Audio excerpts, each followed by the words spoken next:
स्त्रीर शबकु 5 घंटा धरी ट्रॉली रे जगिछि स्वामी। ट्रॉली पाखरे छिड़ा होई शब उपरे बसुथिबा माछी को घोड़ाउछि। अत्यंत दुखद। शब पाखरे धूप भी देउछि। ना आसिले पुओ झियो ना आसिले संपर्कीय। गोटे हृदय विदारक खबर ये। एभले एक घटना बा हृदय विदारक दृश्य देखा मिली उदला थाना कप्तिपदा बजार निकटरे। बजार ठारू मात्र कई मीटर दूर रहुथिबा विश्वनाथ मुर्मूंकर स्त्री सीता मुर्मूंकर गतकाली मृत्यु होइतिला। उदला डाक्तरखाना रे तांकर शव व्यवच्छेद पर मृतदेह परिवार को हस्तांतर करथिले मेडिकल कर्तृपक्ष। किंतु पुओ झियो मार मृतदेह दाह करिवे नाही बोली रोकठोक शुणाई देले। तेणु स्त्रीर मृतदेह को बा शव को ट्रॉली रे धरी निजर भंगा चालिया को फेरिथिले विश्वनाथ। 5 घंटा से भंगा चालिया सम्मुखरे धरी जगी रही बसिथिले।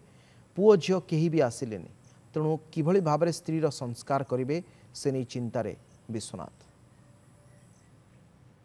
3 दिन है आमको जो कप्तिपदार हलचल कले आम तो जाइए आज जाइए उदुला 4-5 घंटा हो गला पड़ी तो गला काले होता 2-3 घंटा यही छुआटा भी तो जाने स्त्री की नहीं कि मर शरीर जाइला घरे एलाउ कले कहले ना तुम सियाड़ रही सियाड़ ये कर तुम तुम कथा बुझ कहीकि जहाँ भी हो फेरई देचन।